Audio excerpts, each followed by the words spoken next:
Someone might ask whether we can trust the letters in the New Testament. And the answer there is there's lots of evidence for their truthfulness. Take, for instance, his idea that Paul wrote so many letters, 13 letters in the New Testament. Some people might say, how do we know that?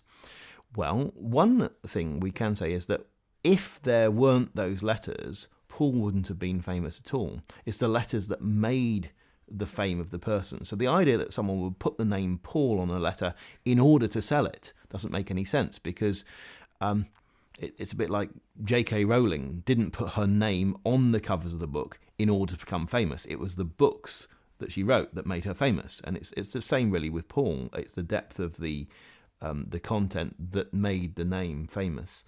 The other thing is that there are ways in which the book of Acts, which is an early account of the early Christians, dovetails with the letters of Paul in terms of where people were travelling, and particularly where Paul was travelling, which are very subtle levels of agreement, such that they couldn't really result from conspiracy, someone trying to make one text match with another, because the danger is you wouldn't even notice some of these subtle agreements.